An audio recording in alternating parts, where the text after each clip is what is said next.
کہ جو دشمن ہوتے تھے نا اس طرح دوست بن کے آتے تھے تو وہ اس گھر کی کوئی چیز نہیں کھاتے تھے، صرف وار کر کے واپس چلے جاتے تھے۔ تو ان کو کھٹک گیا کہ خدا نہ خواستہ کہیں یہ کوئی دشمن تو نہیں، ان کی طرف سے دل میں خوف محسوس کیا۔ تو فرشتوں نے خود ہی فوراً سے کہا، فرشتوں نے کہا ڈریے نہیں، ہمیں آپ کو بیٹے کی خوشخبری سنانے اور لوط علیہ السلام کی قوم کے پاس بھیجا گیا۔ ان کے اس ڈر کو بھانپ کے فرشتوں نے خود ہی فوراً سے کہہ دیا کہ چونکہ فرشتے انسانی شکل میں آئے تھے تو اس لیے حضرت ابراہیم علیہ السلام شروع میں انہیں انسان ہی سمجھے بیٹھے تھے اور ان کی مہمانی کے لیے بھنے ہوئے بچڑے کا گوشت بھی لے آئے، لیکن چونکہ وہ فرشتے تھے اور کچھ کھا تو سکتے نہیں تھے، نور کے بنے ہوئے تھے، ان کا کام ہی نہیں تھا کھانا پینا، اس لیے انہوں نے کھانے کی طرف ہاتھ ہی نہیں بڑھایا۔ تو حضرت ابراہیم علیہ السلام ڈر گئے۔ پھر ان فرشتوں نے خود کلیئر کیا کہ بات اصل میں ایسی ہے، وَامْرَأَتُهُ قَائِمَةٌ فَضَحِكَتْ فَبَشَّرْنَاهَا بِإِسْحَاقَ وَمِن وَرَاءِ إِسْحَاقَ يَعْقُوبَ۔ کتنی خوشخبریاں دے کر جا رہے ہیں۔ اور ابراہیم علیہ السلام کی بیوی کھڑی ہوئی تھی دروازے کے پاس، جیسے اکثر عورتیں کھڑی ہو جاتی ہیں دیکھنے کے لیے، سننے کے لیے، تو وہ ہنس پڑی، وہ ہنسی۔ کس وجہ سے ہنسی کہ میری عمر دیکھو، ابراہیم کی عمر دیکھو، میں بانجھ ہو چکی، ابراہیم اتنے بوڑھے ہو چکے، ہمیں بیٹا ہوگا، اس بات پہ اور ایک خوشی اندر سے کہ بیٹے کی خوشخبری دی جا رہی ہے۔ پھر کہا کہ ہمیں بیٹا ہوگا، تو ہم نے انہیں دوبارہ اسحاق اور اسحاق کے بعد یعقوب کی پیدائش کی خوشخبری دے دی۔ یہ بھی بتایا اللہ نے کہ ہاں بیٹا بھی ہوگا اور بیٹے کے بعد جو ہے تمہیں پوتا بھی ہوگا، پوتے تک کی خوشخبری یہ ان کو پتہ ہے جن کے پوتے ہیں، کہ کہتے ہیں بزرگ کے دودھ سے میٹھی ملائی ہوتی ہے، کہ دودھ سے زیادہ محبت ملائی سے ہوتی ہے، بچوں سے زیادہ محبت ان کے بچوں سے اللہ پاک دل میں ڈال دیتے ہیں۔ تو یہ کہا گیا کہ ایسے خوشخبری دی گئی کہ پوتا بھی دے گا اللہ تم لوگوں کو۔ قالت يا ويلتى أألد وأنا عجوز وهذا بعلي شيخا إن هذا لشيء عجيب۔ وہ کہنے لگیں ہائے کیا میں اس حالت میں بچہ جنوں گی، یعنی میں بالکل بوڑھی، جیسے آج ہمارے ذہنوں میں آتا ہے کہ میں بالکل بوڑھی اور میرے شوہر ہیں جو خود بڑھاپے کی حالت میں ہیں، واقعی یہ تو بڑی عجیب بات ہے۔ تو آگے فرشتوں نے پھر کہا قالوا اتعجبین من امر اللہ رحمت اللہ وبرکاتہ علیکم اہل البیت انہ حمید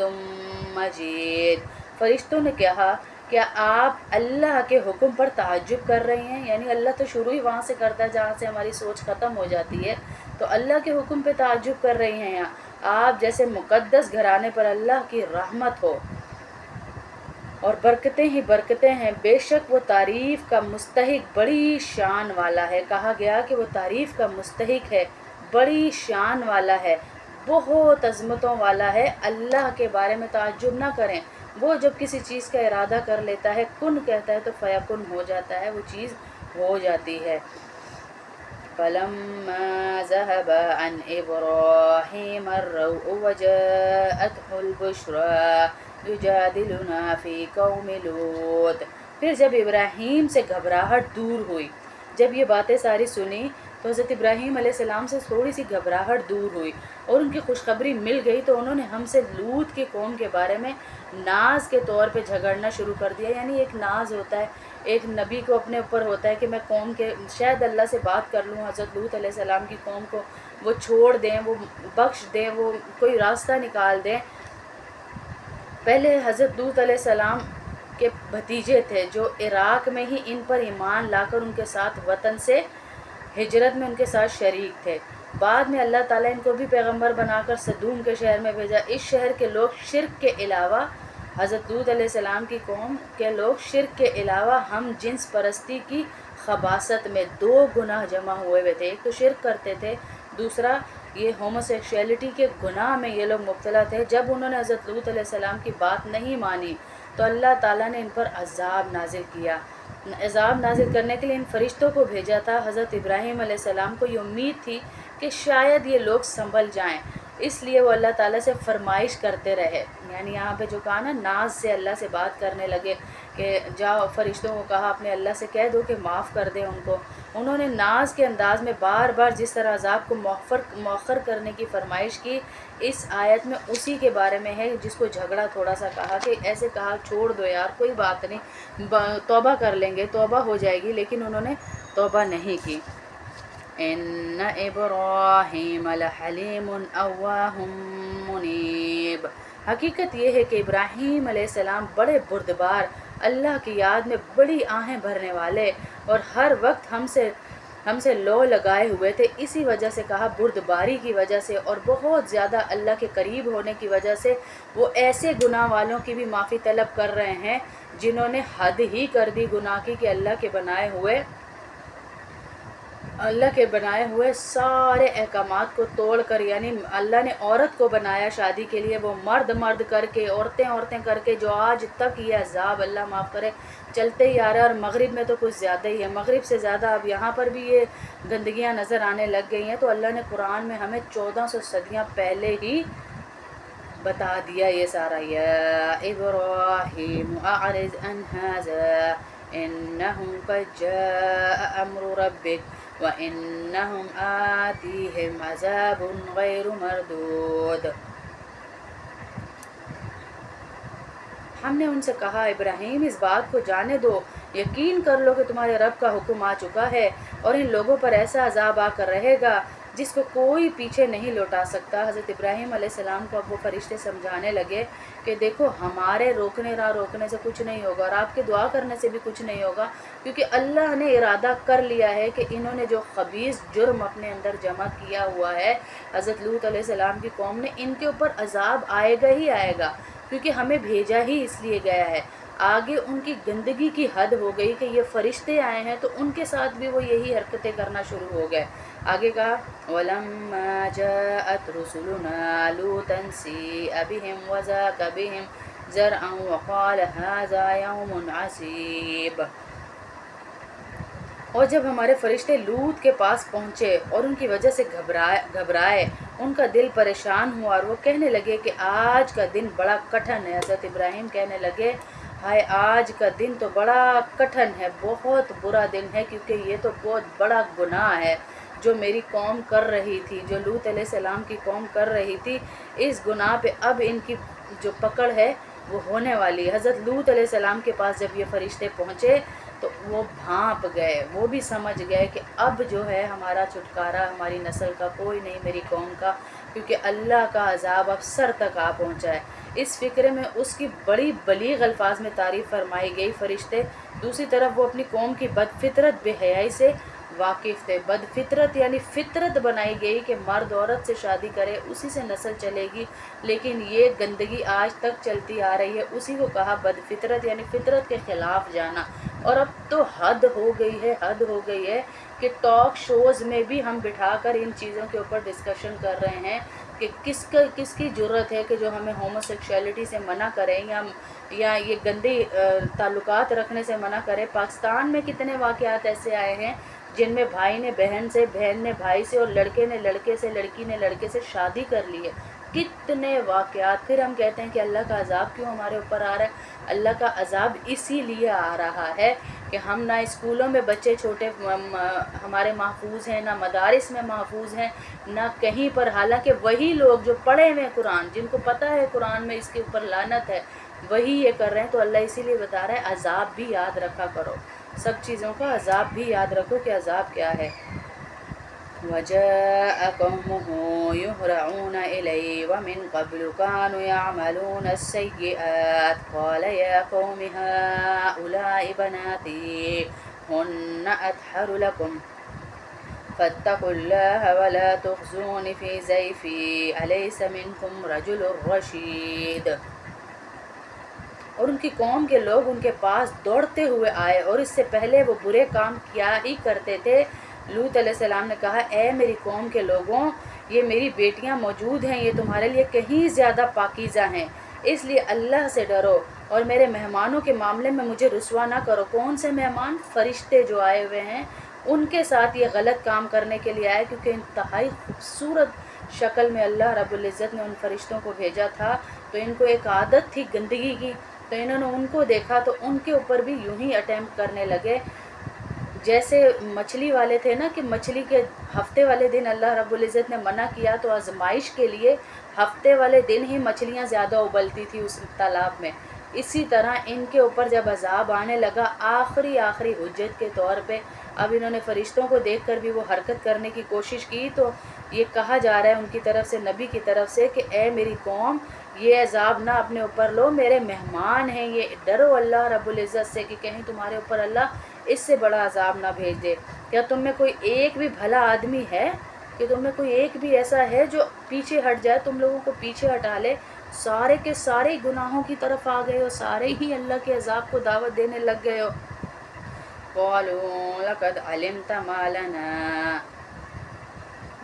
فی بناتک من حق وانک لتعلم ما نرید،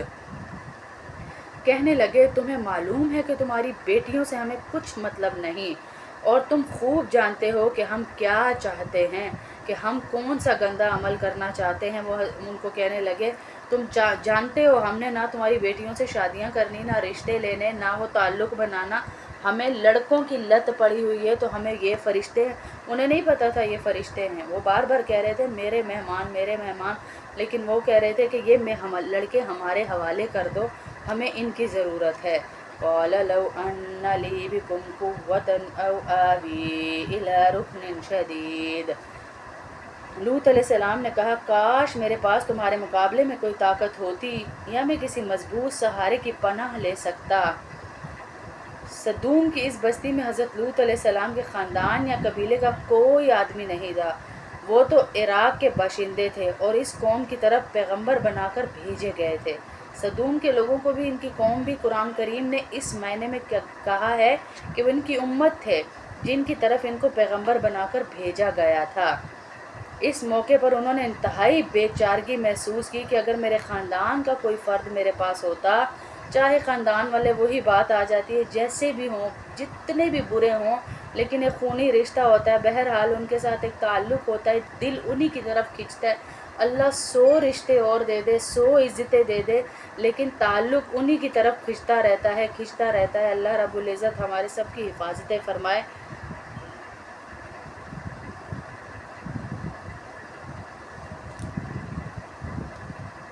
اس موقع پر فرشتوں نے بات کھول دی کہ ہم فرشتے ہیں، اس لیے آپ بالکل نہ گھبرائیں، یا آپ کا یا ہمارا کچھ نہیں بگاڑ سکتے۔ جب حضرت لوط علیہ السلام بیچاروں نے یہ التجا کی اللہ سے کہ اللہ میرا ہی کوئی رشتہ دار ہوتا تو میں ان سب سے جو ہے اپنی جان چھڑا لیتا، تو فرشتوں نے پھر کہا کہ آپ بے فکر رہیے، ہم فرشتے ہیں، یہ نہ آپ کا کچھ بگاڑ سکتے ہیں نہ ہمارا کچھ بگاڑ سکتے ہیں، جو گندی سوچ یہ لے کر آئے ہیں یہ کچھ نہیں کر سکتے، اور ہمیں ان پر عذاب نازل کرنے کے لیے بھیجا گیا ہے۔ صبح تک ان کا قلعہ کما یعنی ان کا پورا چٹا کٹا ختم ہو جائے گا، آپ اپنے گھر والوں کے ساتھ لے کر بستی سے راتوں رات نکل جائیے۔ جیسے ہم نے پہلے بھی پڑھا تھا، جب کسی قوم پر عذاب آنے والا ہوتا ہے تو وہاں انبیاء کو نہیں رکھا جاتا، صرف انبیاء ہی نہیں، انبیاء کرام کی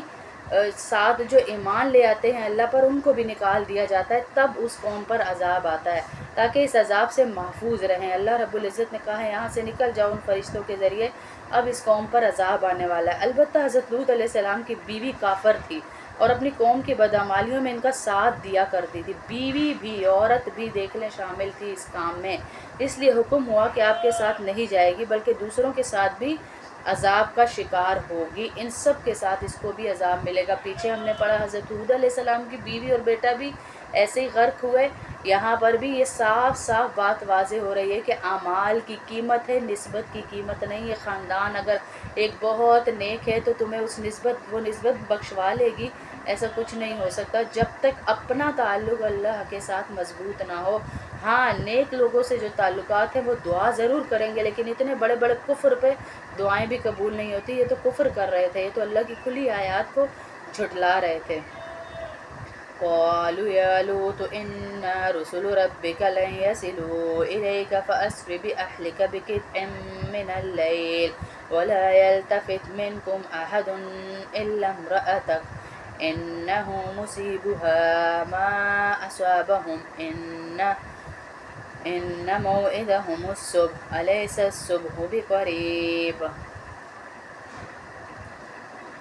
اب فرشتوں نے لوط علیہ السلام سے کہا اے لوط ہم تمہارے پروردگار کے بھیجے ہوئے فرشتے ہیں، یہ کافر لوگ ہرگز تم تک رسائی حاصل نہیں کر سکتے، لہٰذا تم رات کے کسی بھی حصے میں اپنے گھر والوں کو لے کر بستی سے روانہ ہو جاؤ، اور تم میں سے کوئی پیچھے مڑ کر بھی نہ دیکھے، پیچھے مڑ کر نہ دیکھنا، کیونکہ ان پر اللہ کا عذاب آنے والا ہے۔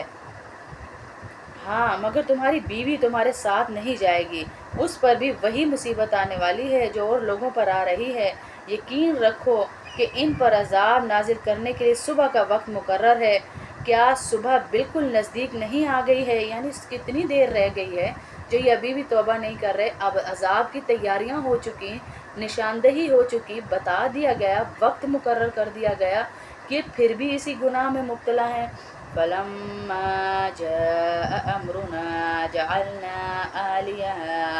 سَافِلَهَا وَأَمْطَرْنَا عَلَيْهَا حِجَارَةً مِّن سِجِّيلٍ مَّنضُودٍ۔ پھر جب ہمارا حکم آ گیا تو ہم نے اس زمین کے اوپر والے حصے کو نیچے والے حصے میں تبدیل کر دیا،